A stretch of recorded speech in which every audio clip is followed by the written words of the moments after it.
Well, thank you for joining me today. I have Travis and Kyle from Morningstar with me on the Indigenous Entrepreneurs podcast. So thank you guys for joining me. Thanks for having us. I'd like to get started just with you both introducing yourselves and then introducing your business. Okay. So I'm Kyle-Lynn Martinez. I am Taos Pueblo and San Felipe Pueblo enrolled Taos. I reside here along with Travis and our 5-year-old here on the Pueblo as well. So that's just myself. My name is Travis Snyder. I am enrolled Wind River Shoshone from Fort Washakie, Wyoming, and on my dad's side and on my mom's side, I'm Zuni Pueblo. And yes, we are Morningstar Flower Native Arts. Awesome. So how did your business get started? Like what brought you to where you are today with Morningstar? Well, Morningstar Flower is, just to kind of give you a backstory of Morningstar Flower, that's actually our daughter's Indian name. And so being that she is our only child, we decided, to allow me to have that opportunity to be not only a stay-at-home mother, but also to be an entrepreneur and, having our business. And so Morningstar Flower Native Arts was created in 2018. And so with that, we started our business very small, like 3 shelves of maybe pottery and a very small showcase, showcasing jewelry. And at that time, we didn't fully create our own work, but we did have other artists work, especially Travis's family, who does traditional Zuni fetishes carvings. We had that in our shop. And so with the help of our family, we had inventory. And so that's how Morningstar Flower Native Arts was created, and how we started our business was based on allowing me to be a stay-at-home mother and also pursuing our own business and, being entrepreneurs in Native American artwork. Yeah, and I thought it was so cool because one of the elder ladies here at the Pueblo, she's the one that named our little girl Morningstar Flower. And one day at work, she came up to me. She said, "Hey, how are you doing?" She said, "Do you know how I got your daughter's name?" I said, "No, I don't know." She said, "One day I was walking in the field. It was early in the morning, and I think it might have been snowing or about to snow, something like that." And she had said, and it just dawned on me. And then right there, that's when she had called the family and let us know. We're, "Oh my God, it's such a beautiful name." And so we just thought, I think we didn't, I think it'd be a good thing to invest in something for our daughter to have, something to share, something to teach her. So we said, why not name it after her and then just build it from there. And so we have, and like she said, we started very small, $300 budget with like little pieces of pottery, $20, $25 pieces of pottery. And after a while, that's when COVID happened.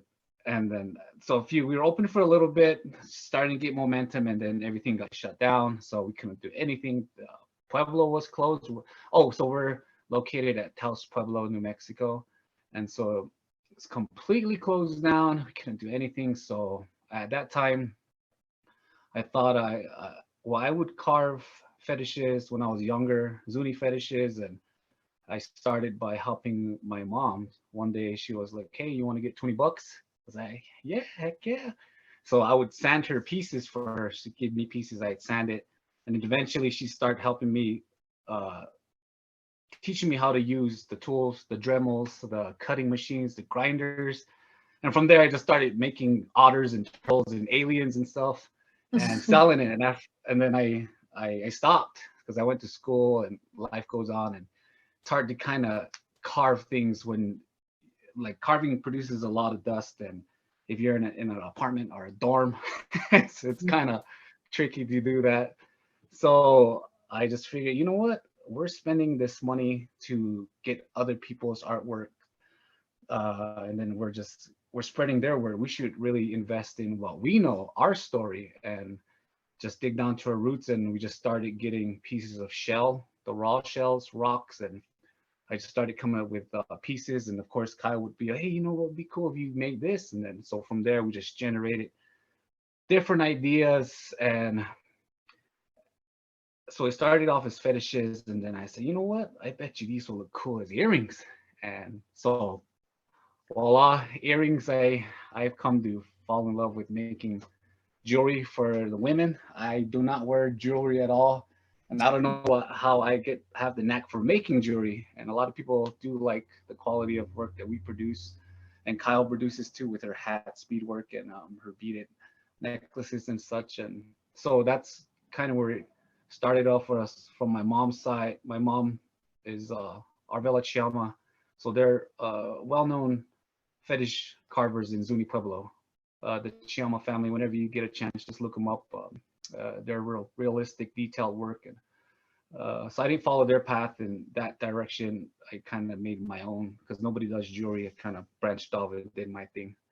So from there, we just started getting momentum and going, kind of investing in our names. Yeah, that's exciting. You guys have some beautiful pieces. I've seen them on your website and then also in person. So Thank you. So you started off really small in 2018, and then your business has kind of evolved from there. And then I know you met with our liaison, Angelo McHorse, in February, I believe. Yeah, about that time, him and Jackie. Yeah, so what, like, since you met with him, how have you been able to further develop your business? Because I know you were able to tap into some resources through his recommendations. Yeah, one day he had posted a video of himself with the Rainforest link and say, hey, check me out. I'm going to be getting interviewed.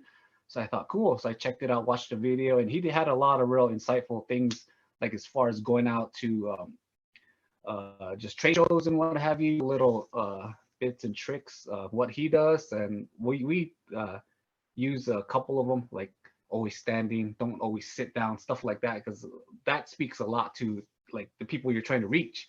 Nobody wants to buy from the person who's sitting down, kicking back. You want to be up there, like sitting on a stool and such. So we had reached out to them, and they got back to us. Jackie and them had got back to us and be, yeah, this is a good program.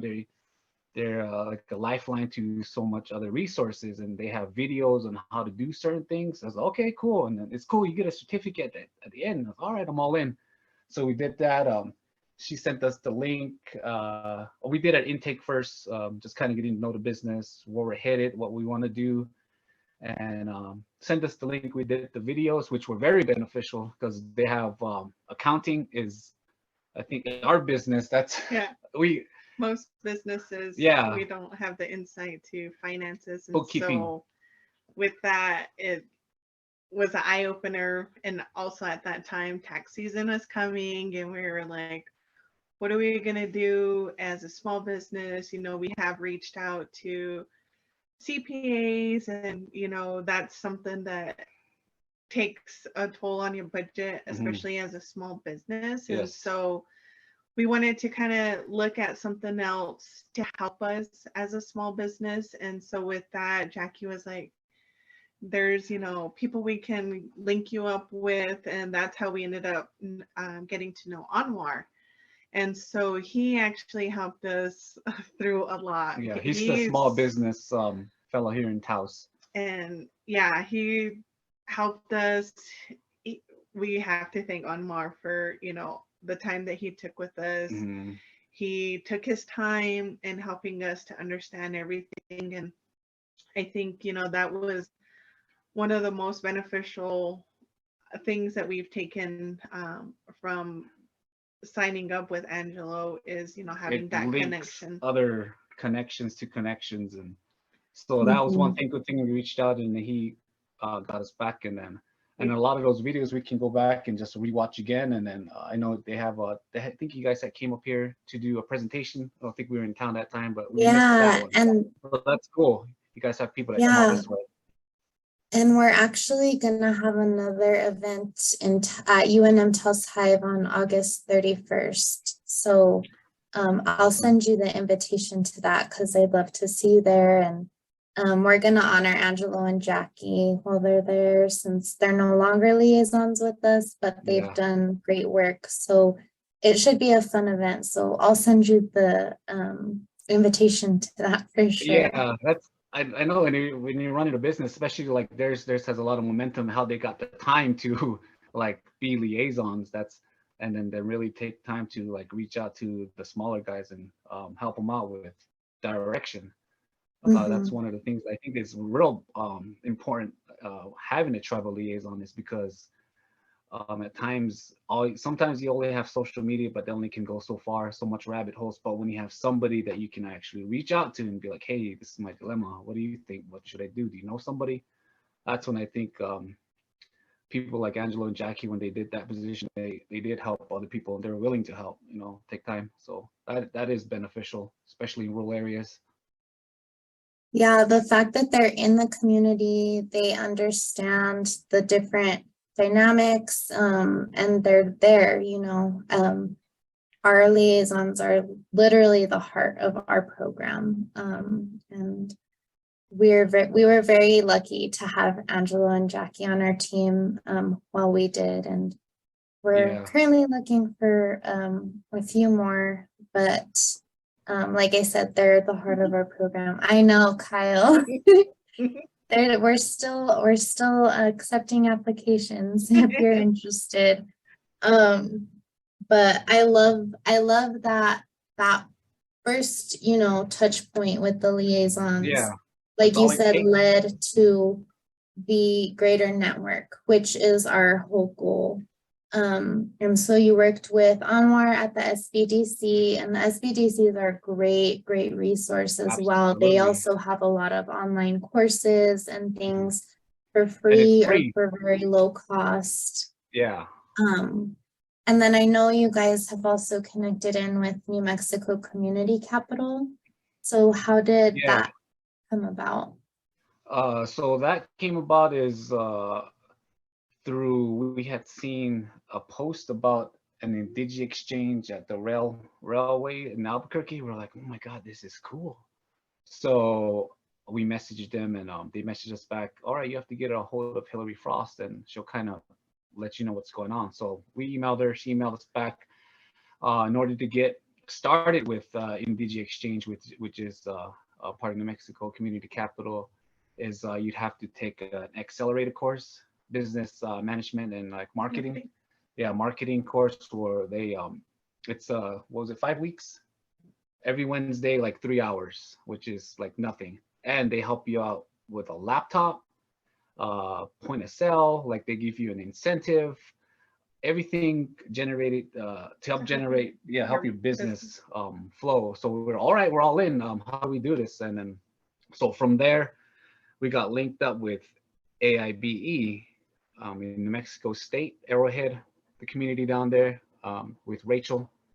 So she got involved and then we got to speaking with her more. She interviewed us and she said, hey, I think you guys would be perfect candidates for this class and I'll save a spot for you. So she went ahead and signed us up and then we got emails and from there we just started taking those classes and we learned a lot within those classes and we got to know the programs, AIBE, New Mexico Community Capital, what they're about, and they work a lot with Google. And who knew Google had so much things for small businesses that'll help cybersecurity, Mhm. marketing, like tons of stuff. And it's just not a search engine.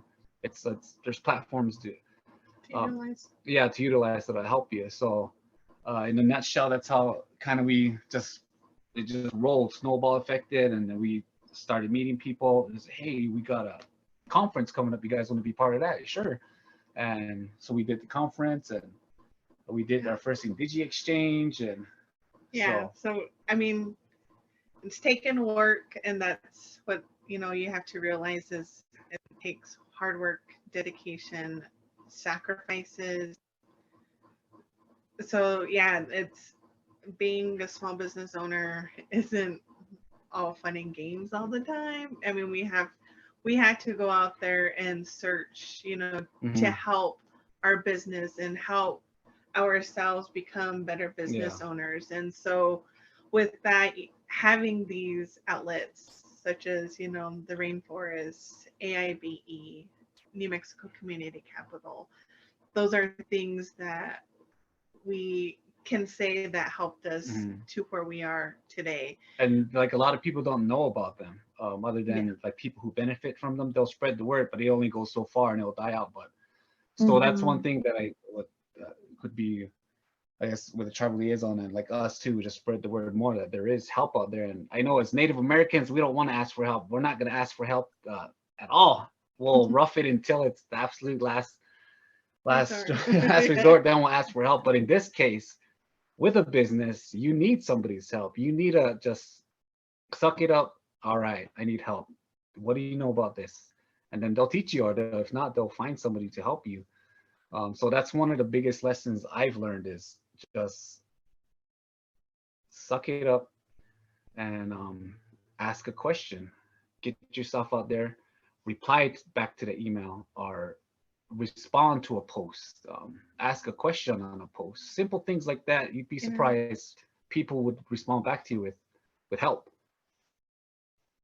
Yeah, just take that initiative, you know. One little step leads to, like, it can lead to all kinds of different things, but you just have to take that first step in that initiative. And like Kyle said, it's not all fun and games. It is hard work, but there's also, you know, benefits to it. Because like you said, you get to work at home, be with your child, and have more of that. You choose what you spend your time on. So, and it's rewarding, you know, for the most part, you know, it is rewarding. And that's what we try to teach our daughter is mommy and daddy are doing this for you to ensure, you know, that you have a good future, because that's not something that we grew up with, you know, with having not to worry. I mean, for us, you know, we want that for our daughter, not to have to worry about where she's going to be in 20 years. That's something we want to establish. And that's kind of the route that we've chosen as parents, is to have that foundation for our child. And so this is why we put so much heart and effort into our business, is because we want to leave a legacy for our daughter. And to show that that work ethic, show by example. When she sees us out there, she hates going to the supply store, the jewelry store. She'll be again. So we have to. Sorry, I promise we'll go get something like ice cream after this. So she'll be there with us, looking at silver or shells or whatever. But she'll pick out a few nice beads to make something. But other than that, she's like, no dig. That ain't her thing. So we'll take her like to somewhere fun. The park above in Albuquerque, that's her place. That's her paradise. So she'll spend her time up there. But yeah, that's and it's like he said, you know, it's showing her what we are, who we are, our work ethics, like he said. And you know, she's been at our business since she was a little one, and so she knows what I speak to our customers. And when her dad's there sometimes and he's trying to explain, she'll tell him, like, that's she not what mommy says to the customers. Like, so she knows. There's like a template she knows in her head that she follows her mom, what she says. Hey, welcome to Morningstar Flower. My name is, like, she'll say the whole thing, the whole spiel. That's awesome. And I was sitting there like laughing. It's funny.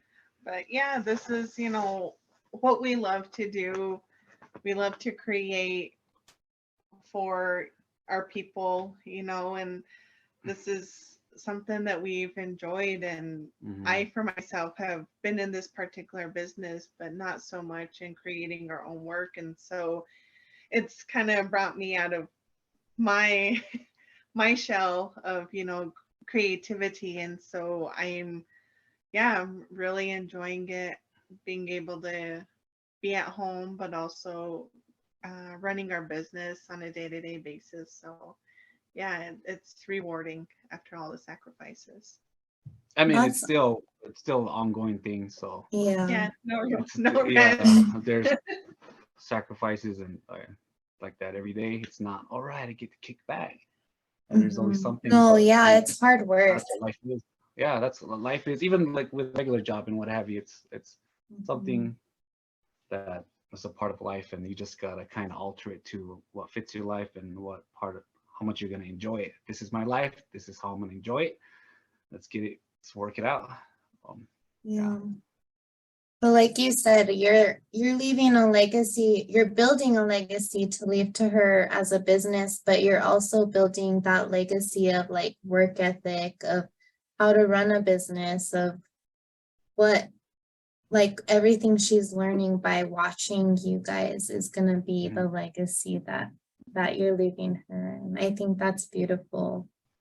Yeah, and hopefully, like when we do carry a few people's artists things in the shop, but we want to expand on that more to help out other artists showcase their work, because a lot of the time, like how I grew up, I know my mom and my uncles and them, they're fetish carvers all their life, self-employed. They didn't have a business. They just finished a piece, went to a buyer and sold it that way. And during times like winter time where there's like one or two places open, and they'd be like just cut short, like $200 pieces they'd sell for like $50 because these people knew there was no place open to sell. So they would like, oh, I'm just gonna give you 50, and then them knowing that they have a family to feed, they have a bill to pay, they have groceries to get, they have to do that.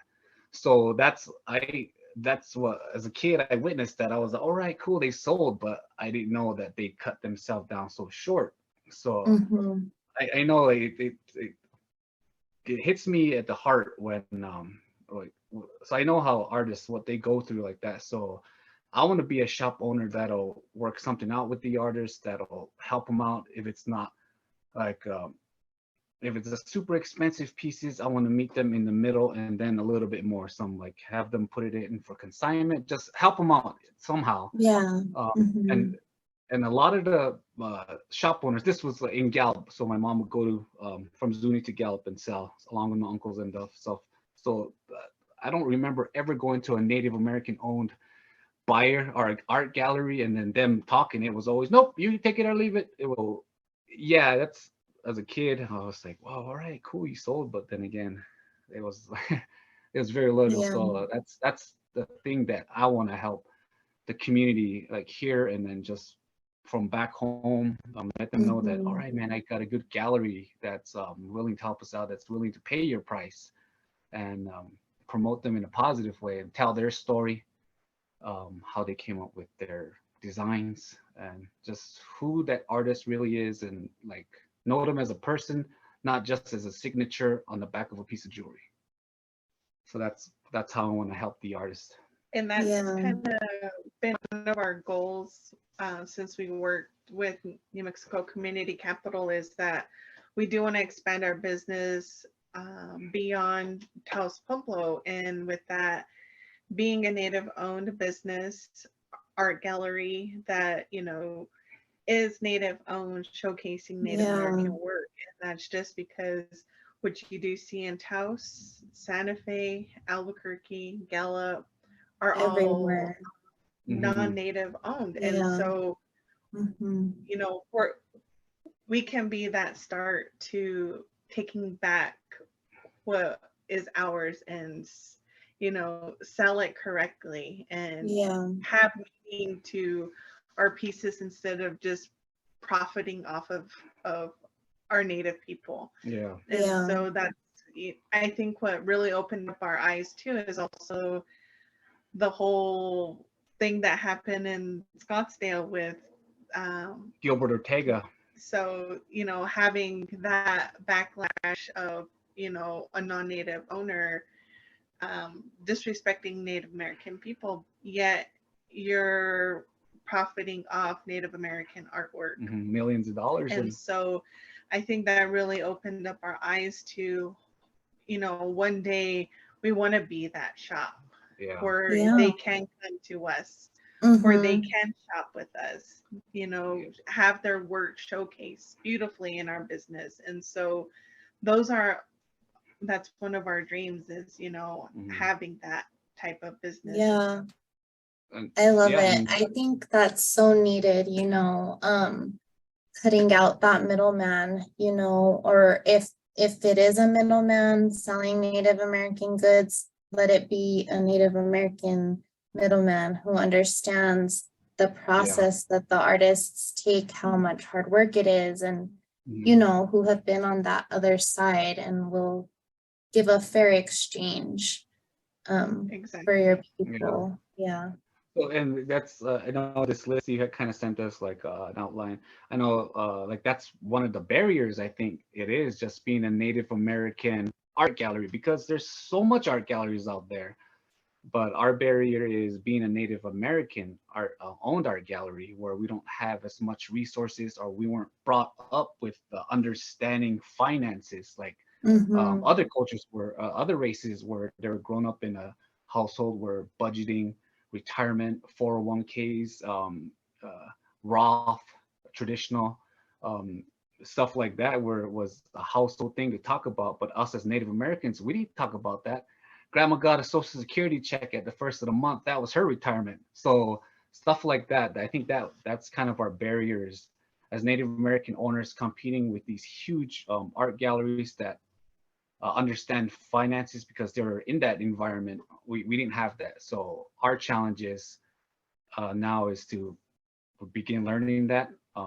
Like we are now, we're older, but we're understanding it. And now, back then, we didn't know. I didn't know what a traditional like savings plan was, and like a Roth back when I was 20 years old. I should have, but I didn't until like really started working and all. But I think that's one of the barriers is Native American owners not having basic finance skills, basic budgeting, outlets to turn to, CPAs to turn to, understanding what a CPA is, bookkeeping, distinguishing bookkeeping and accounting, two different entities. So I think that's one of the barriers that I see. Yeah, that's actually been something expressed almost by every single person I've talked to, is that financial literacy component, the access to resources and information, but then also kind of that cultural understanding, that you have to start with personal financial literacy and then get to business financial literacy, and kind of understand the different backgrounds, that Native Americans come from versus someone of a different culture, is going to approach business and finance differently. So that's one thing we've definitely identified. And I think by identifying it, then we can figure out, okay, how do we create more resources for this or fill that need? What are your thoughts, I guess, on, because now you're in this space, right, of not only being an artisan, but of being an entrepreneur, of owning your business and having goals to open your own trading post or art gallery someday. Where do you see, like, what are your hopes for entrepreneurship amongst Indigenous peoples? Like, how do you see it evolving, and what do you think needs to happen in order to just kind of help empower people to pursue entrepreneurship? I'd say it has to start with just tribal leadership. They have to invest in their community to really reach out to other different entities that, such as your program, that are willing to help out people who want to start businesses within the tribe. Because even my tribe, well, they just started doing it. Wind River, they have like a $20,000 startup thing. That wasn't around when I was like up there and younger. It's just recently started, and a lot of people do their pitches and all.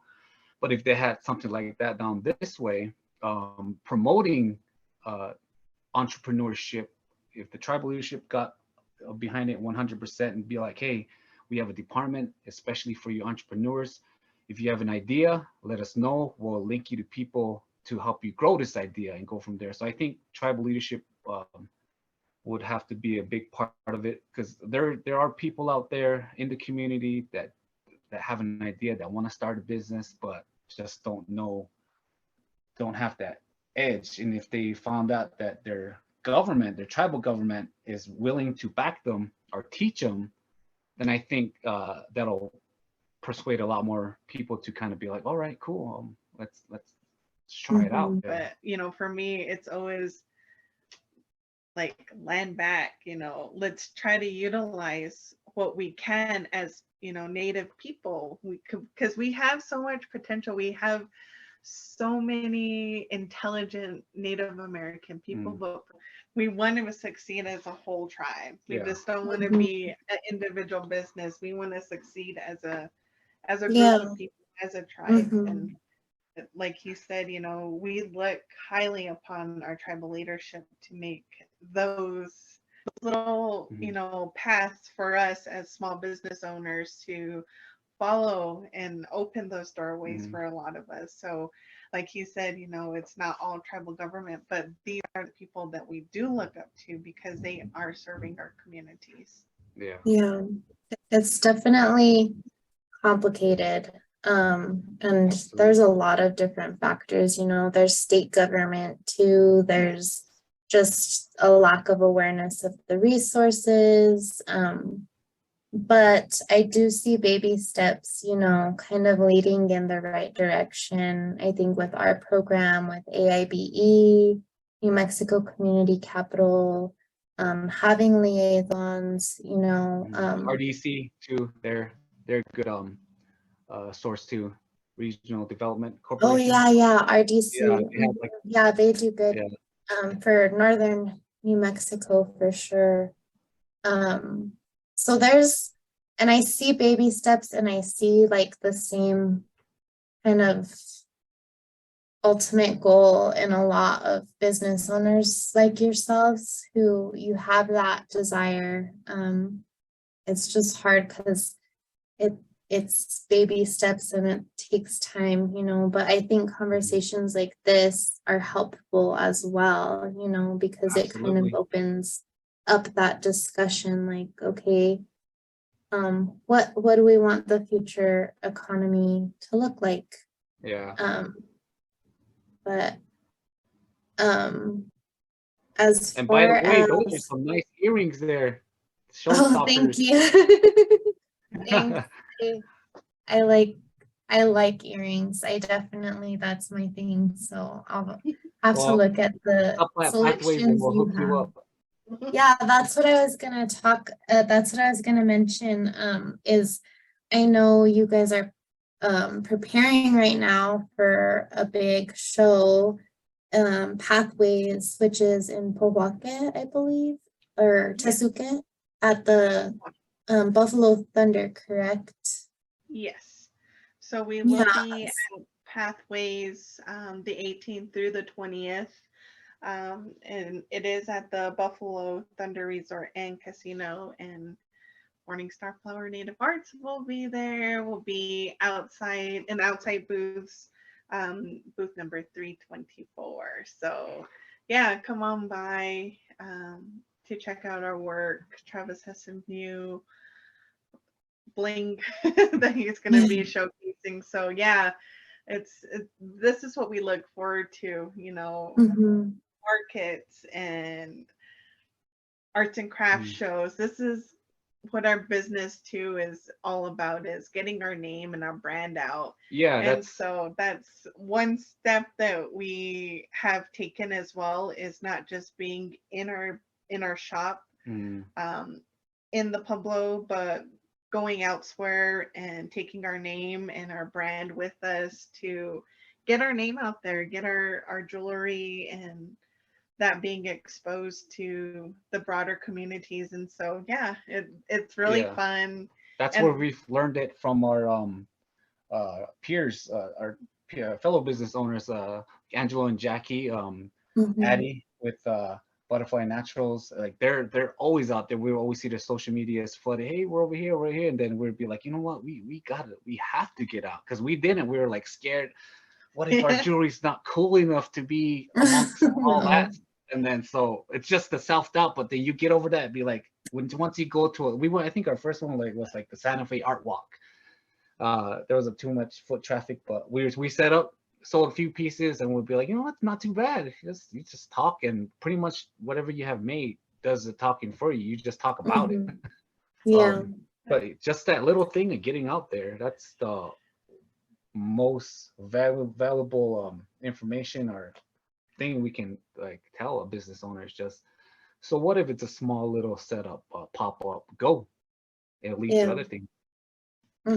That's good advice. I think that's probably the next question before we wrap things up that I wanted to ask is, you mentioned there's a lot of people in your pueblo who might have ideas, but they just don't know where to go, or maybe they're afraid to start. What is one piece of advice that you would give to someone who is in that position where they kind of want to maybe try an idea, start their business, but they don't know what to do, or they just are a little fearful? What's a piece of advice you'd give them? I think the one thing is fear and failure, I think is what a lot of us don't want to face. And so taking that first step is the hardest.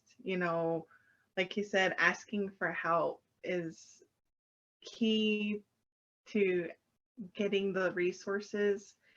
And it's just, you know, I think like we have like an extended relative who is printing shirts, and just giving him advice of go out there, don't try it, you never know what you're gonna expect. And we had a powwow up here in July, and he was scared. He said he drove in and he was ready to drive right back out because he had never done a show. And so he saw us and he pitched up his little table, and he was like, I don't know if I should do it. And we said, just sit here, you never know.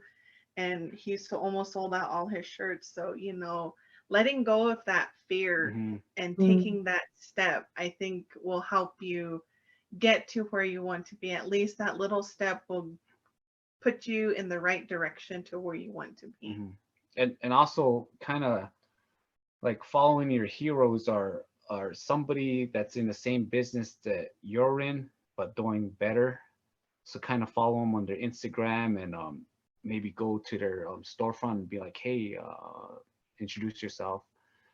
This is what I do. This is my idea. I admire the things you do in your business. I want to be where you're at someday. Is there anything you can give me? And then most of the time they'll say yeah. All they can say is no. Yeah, but it's just like I said before, just asking a question. Don't be afraid of the wrong answer they'll give you. Just hope for a good answer and just take that with you and go from there. But yeah, so that's how I see a lot of I ask a lot of questions to people that are out there. We're good friends with one of the fashion designers here, and then he gives us good quality tips all the time, and they're like oh, is it common. Sky Eagle? Yeah. Yeah. So he gives us like common sense advice. Will be like, no kidding, huh? We could have.